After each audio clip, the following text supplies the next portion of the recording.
Everybody, Invisiblekatana here doing a full season review for My Hero Academia Season 2.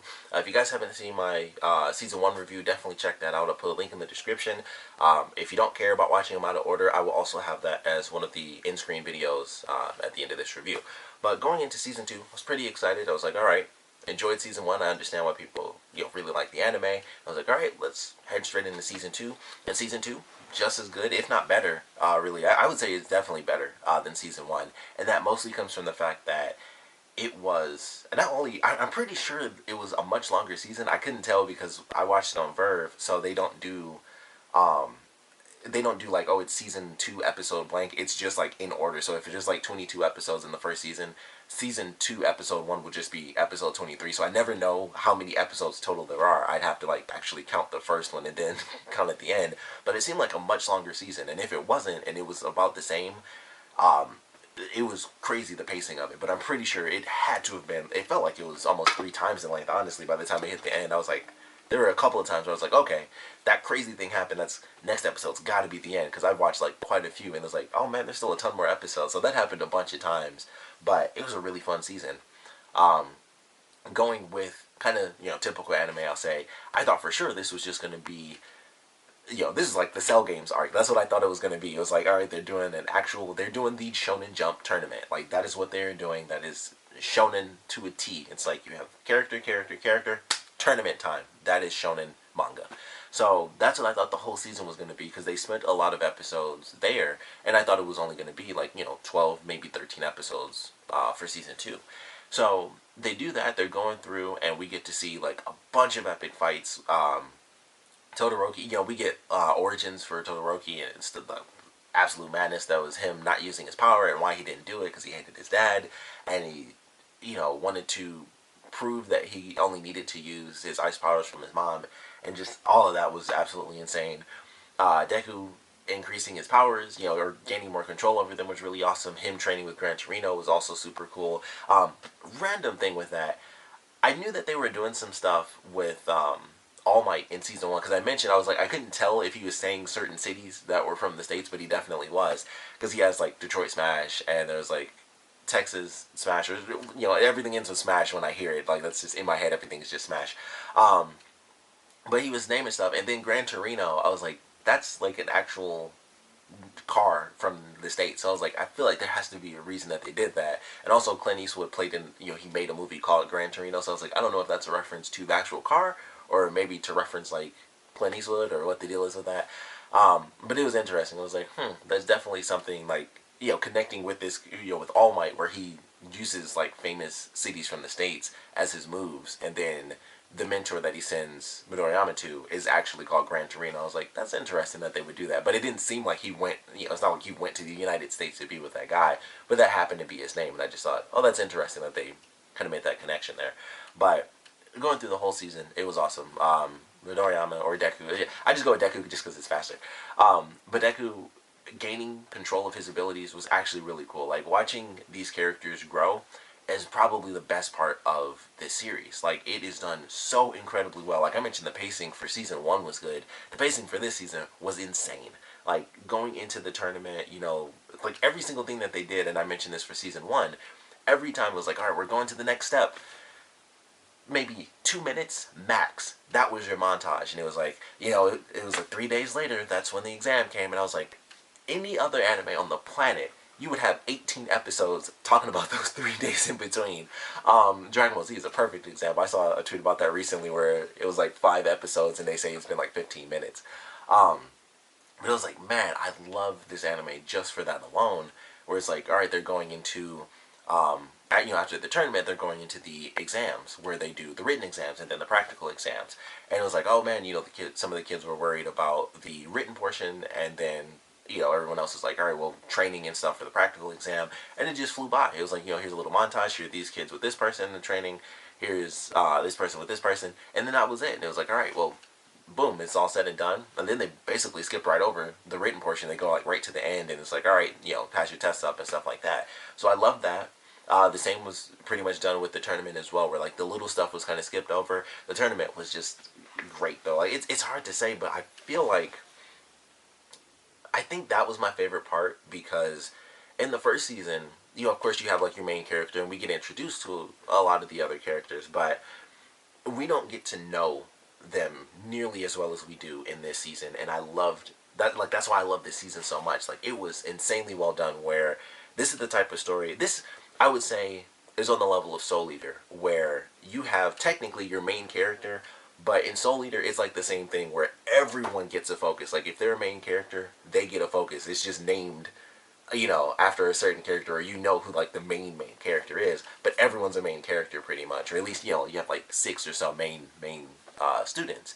And I just love that, because I love shows that do that, and especially when they can balance it well, and I think they did a perfect job with that. And the tournament is a great way to do it. They start off with like just the crazy race. We get introduced to a bunch of other students as far as like Class 1B, the support students and stuff like that. Really only one of them sticks around, and it's the guy who has like the steel powers. I like that dude because him and I suck at names, so him and the other dude with the red hair, them being like buddies and stuff and doing their internship together, I was like, for some reason that just makes me laugh. And it was just like, I love them like becoming like great buddies because their powers are almost exactly the same. So I always thought that was really funny. I was like, I actually like them kind of just being like buddies. But we get introduced to like so many different characters and stuff, and I was like, it's all paced really well. It's super funny.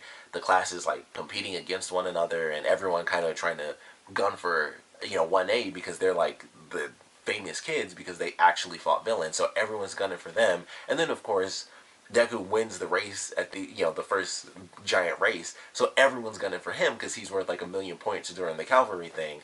So that was really funny, but it was also really cool because we got to see everybody working together, and Bakugo being like absolutely insane. Like, he needs some serious mental health, but I just love the way that whole situation played out. And then of course the one-on-one tournaments were really cool. Some of them were faster than others, but they led to really great moments later on, like the girl who can create stuff, where she goes up against the guy with like the shadow, and he beats her like super fast, and that like depressed her. So when they went to the students versus teachers practical exam, that was a huge part of that episode, was that she had that where she just felt useless. It was like, man, I completely lost in that situation. And she even goes back to the first season, where it was like, even though they beat up all those bad guys, they still got overwhelmed during that last little moment because that one guy snuck up on them. But it was just really cool. It's like she was taking all these moments where she lost, and it was just like, that's why she was just kind of not saying what, like, she had a great plan, but she didn't bother saying anything, because it's just like, yeah, okay, because I already felt so many times, like, that's how she felt. But I love that idea where they took that, and then it's like, obviously, things kind of got screwed up in the beginning. It's like, hey, I shouldn't have ignored you.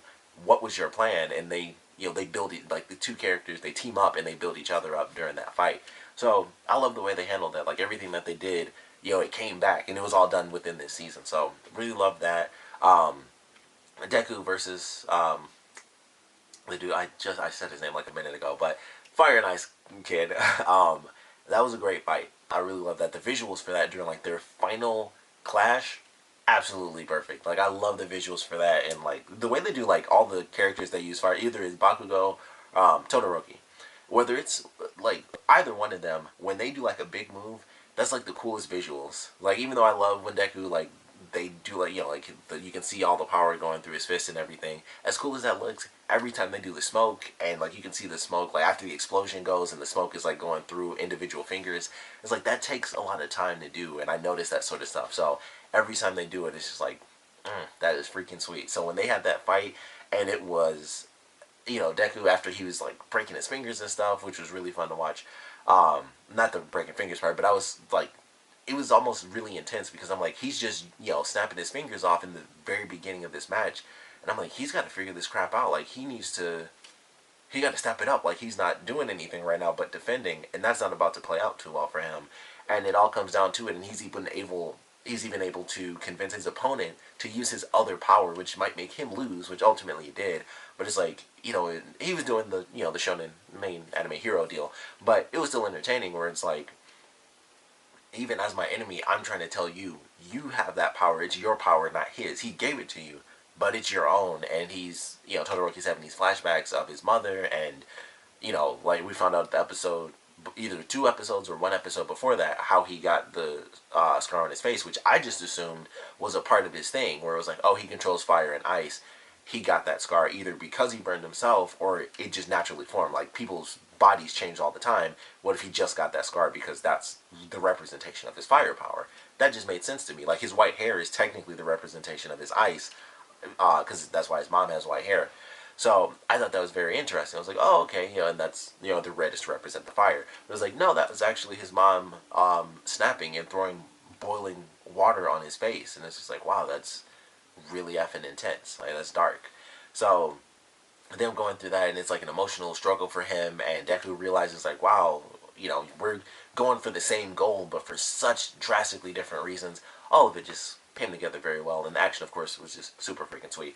But that final clash, and then just like blow everything up, and it was just super cool. So loved that. And then Todoroki versus Bakugo is really cool. And then of course, Bakugo winning but being super pissed, and they have to like chain him up and everything. I love that. That was just super funny. And then I think he was either second or third or something when they did like the ranking for like who got offers and stuff like that from different companies. And Bakugo, even as the leader, was the guy in like second or third place because he's insane. Like, everyone sees him and is like, great power, but that kid is unstable. Like, you shouldn't have to chain the leader up. So loved all of that, and we got to see a ton of great fights, ton of great action there, a lot of new uses of abilities and things like that. So all of that was cool. And then that led into Hero Killer Stain, who is introduced at the end of the first season, but he doesn't show up until like after the tournament is kind of all said and done, like right towards the end there. And Ida has to go see his brother because he was almost killed, and then turns out he can't like feel his legs and stuff, so he's paralyzed. And so Ida takes over the I want to say it's called like Imaging or something like that, and he takes over that persona, and he's kind of just going for revenge. And then it goes into like the internship arc where everybody's learning from all these different heroes, and Deku is sent to All Might's former mentor, and that dude was actually really awesome. And he was also kind of dressed like Mega Man. Like, his boots kept making me think of Mega Man.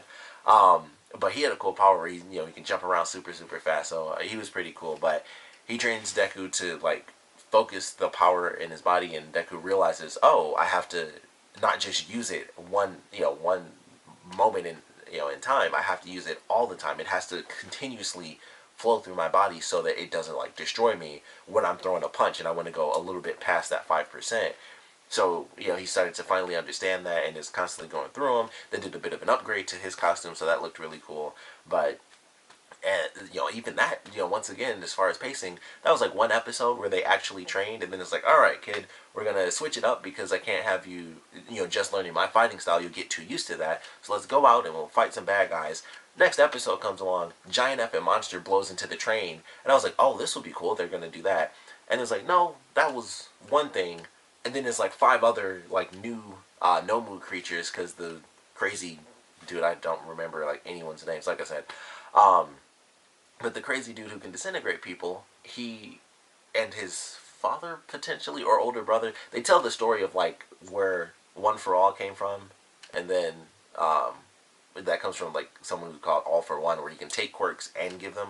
So that was an interesting story, and I was still trying to figure it out. I was like, okay, so they talk about how the character did have the ability to give quirks and take quirks and stuff like that. So I'm like, I'm pretty sure the main person is still One for All, and they talk about that.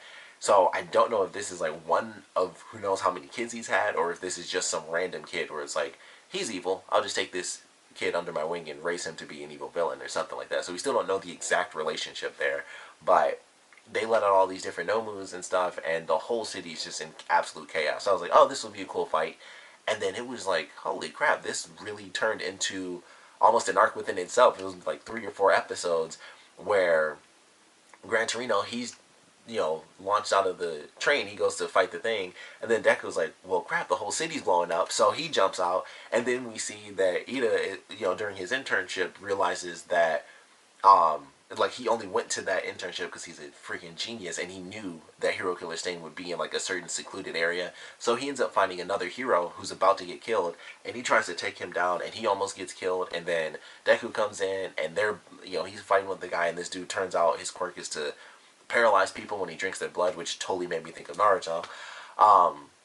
And then they both get knocked out, and then Todoroki comes in, and he coming in with a fire and his ice. So it was just like, this is freaking sweet. And they have like this whole insane battle in the alley, and Ida's leg is all jacked up, and Deku's paralyzed. He's used his power a bunch, so they do like the final move where Deku uses his hand and Ida uses a kick, and they, like basically are just breaking their bones and everything, getting scars and stuff. And that was another thing with this season, because I mentioned before my last review with season one, it was like, oh, cool, cool, cool. At the very end, real intense. People getting wounded and arms being snapped and all that stuff. And in this, it wasn't as serious, but like Deku using his power like crazy and using like multiple fingers more than once, he has like scars that are permanently on his hand now, where it's like, I think it's like one right here and then one like down there. And I was like, that's serious stuff. Like his hand is like crooked now because he was in that fight and he was pushing himself beyond his limits. And then the same with Ida, where it was like, he can't even use his left arm anymore. He was like, when I become a hero, then I'll deal with my left arm. And I was like, this is some serious stuff. Like they go, beyond the limits to do what their goal, to achieve their goals. And it's just crazy to watch that stuff where they're like breaking their bodies, and it's just nuts, but really entertaining, very inspiring. Like, this is definitely the type of anime you can watch to be like, I'm gonna exercise and like go out there. It's like this, and Bakuman was another one, but that's not action based. That's like I think I mentioned that before. It's by the people who did Death Note. It's about like two mangaka kind of aspiring to achieve their dreams. It's like this, except not action based. It's more comedy, but it's just like, man, they go nuts, and it was crazy. And they actually beat Hero Killer Stain, and it was really fun to watch that fight. It was definitely cool, and they they go through the whole process, capture him, and then the Flying Nobu comes in, grabs Deku, and then Stain escapes, and he actually kills the creature because he hates the kid. He hates the other guy with the white hair with all the hands and stuff. He hates that guy because it's like he has no conviction.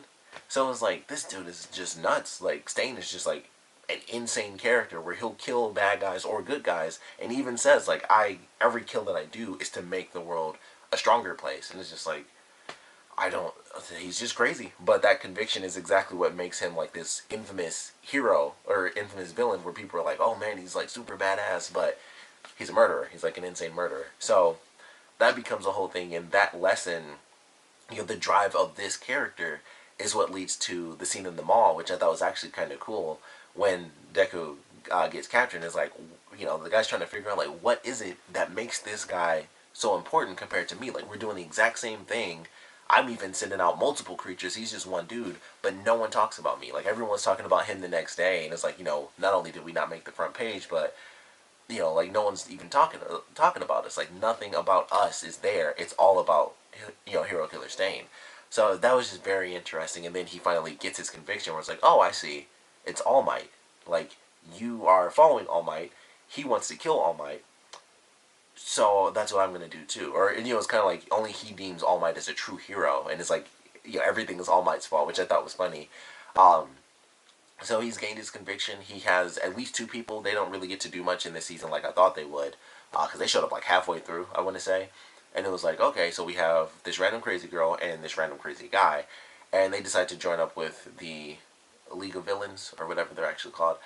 And we don't get to see much from them, unfortunately. All we know is that the girl somehow can drain people of their blood, and the guy has some weird sort of smoke ability. Because he had like smoke starting to form, but it wasn't fire. So I don't know if it turns into fire or what the deal was. We don't really get to see anything. That was just like that quick example there. But they should be interesting to watch in Season 3, some new main villain characters, so that should be pretty fun. But all in all, great season.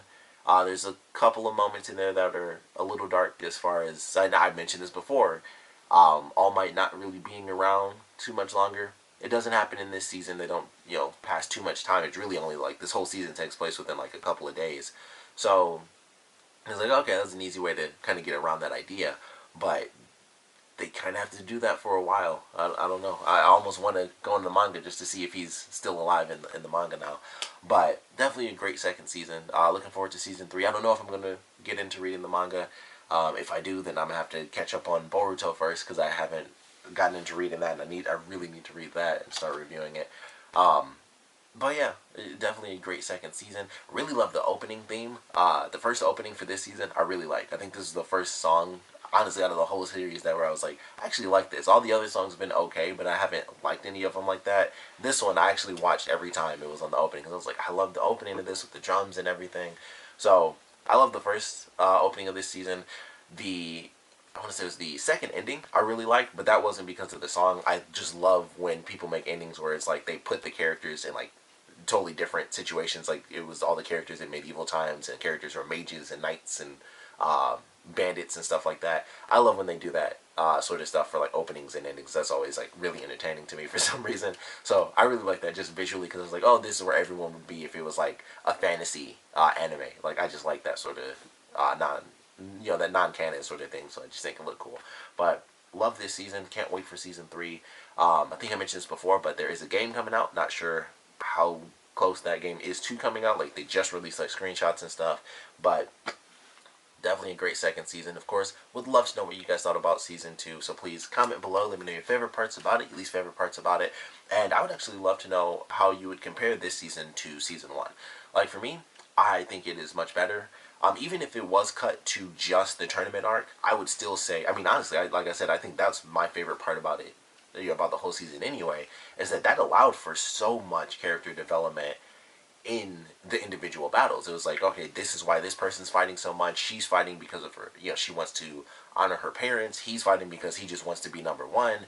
And this guy is like not using his powers because he doesn't want to, honor his father, but at the same time, he realizes that he needs to honor himself as well as his mother who wants him to honor himself. So they did so much well in just like that first part. I was like, that could have been the whole season by itself. If it stopped at the end of that, I would have been totally fine with it because there technically were 2 arcs in this season because it was the tournament. That's an arc by itself, and then after that is the internship stuff, which wasn't a whole arc in itself. It was like the internship plus the practical exams all together. That was one arc, and I guess technically you could count the internships as their own arc because that was quite a few episodes. So there were technically like 3 arcs in here because I'm sure that took forever in the manga. Like the tournament was a huge thing. And then the internship parts were a bit smaller, and then the actual practical exams and stuff like that. So that's pretty much 3 full arcs, in the season, and all of them were done really well. But we'd love to know how you guys would compare this season to season 1. And of course, if you haven't read the manga, and if you did, just please put a spoiler tag because nobody likes a douchebag. But if you have not read the manga, we'd love to know your theories for season 3 and just what you guys are looking forward to seeing. And like I said, just want to know what you guys thought about this whole season in general. So please comment below, let me know, and thanks for watching.